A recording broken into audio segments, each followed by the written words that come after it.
So let's segue over to, now that you tour the world as Michael Jackson and your website is Almost MJ, tell us about that life. I mean, you're almost like you had mentioned the death of Superman, kind of like with Michael Jackson. You have a Clark Kent life, and you have a Superman life, so to speak. You have a dual life. So talk about your day-to-day life versus when you are Michael Jackson.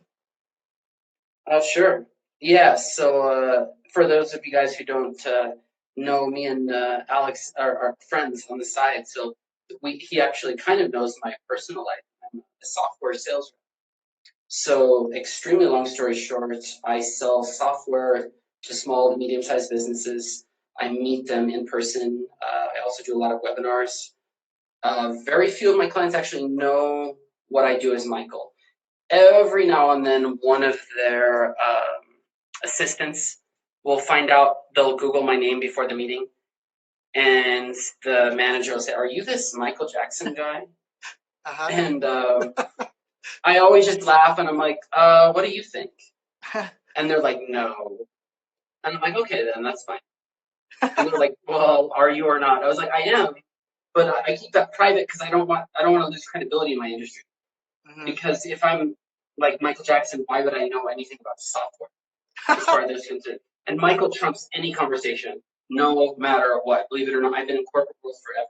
As soon as anyone finds out I met Michael, it the whole meeting turns into what I met him, what he said, when was it, what's my favorite song. And I don't regret it. It's amazing as a salesperson to be attributed to an international pop star that comes up in conversation daily on a global scale. I get a lot of business from that because people like to say, "Oh, I deal with this guy. He's Michael Jackson," and they show my website. And it's crazy. I've got weird business from that. It's fun. At the same time, it has nothing to do with what I do on a normal day basis. So even though it's become a big part of everything I do, it doesn't really come to play. Tell me about the fan experience. Like, I know that you get the fans, but then you get the super fans too. And tell me what that's like. And and then the benefit is you can actually like become unfamous again and then live your regular life. Tell me like how Sure. give me some war stories of the super fans with you. Sure. So, super fans, I would describe as people showing up to my home unannounced, and I don't use my legal name on any paperwork for that reason because I don't want anyone to find out my personal life. It's just not what I do. I'm not Michael. I don't perform as Michael. I'm not looking like him every day. I'm very clear about that. When I do, I announce it, but I'm not. It's a different life.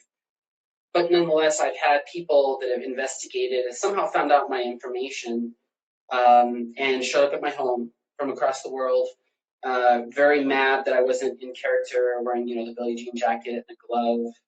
They expected that I was ready to take a bunch of pictures with them and do live, Facebook to prove that we're friends. And I understand why people do that because I'm a fan of Michael, and like if he was still around, I'd probably try to do something like that.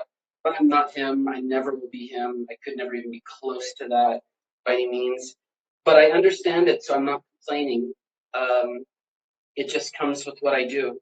So even though it's very kind of scary to have random people that don't even speak English show up at your house, demanding a lot for the thousands of dollars that they just spent to come see you, Wow. I still try to give them something, since they're looking up to me as Michael. I'm like, I try to give them something that would give them something on that.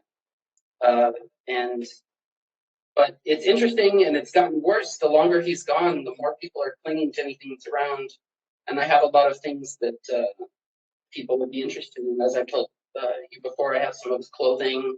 I have a mold of his body. I have a 3D hologram of him.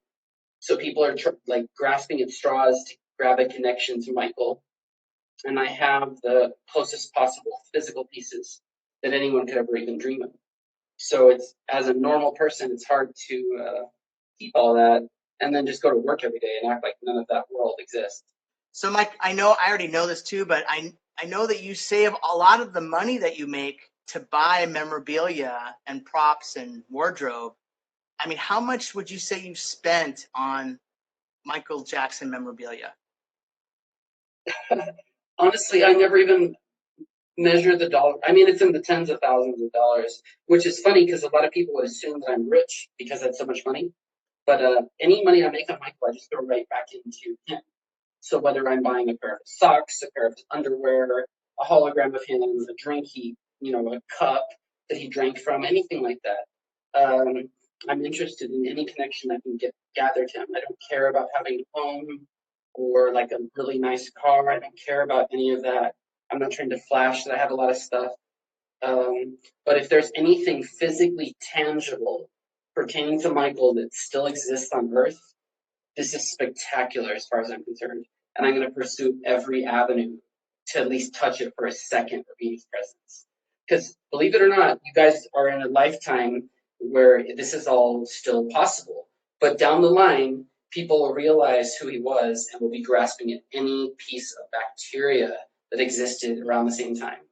So eventually you'll understand what I'm saying. I'm sure right now you probably think I'm a crazy person, but trust me, I have my head screwed on straight.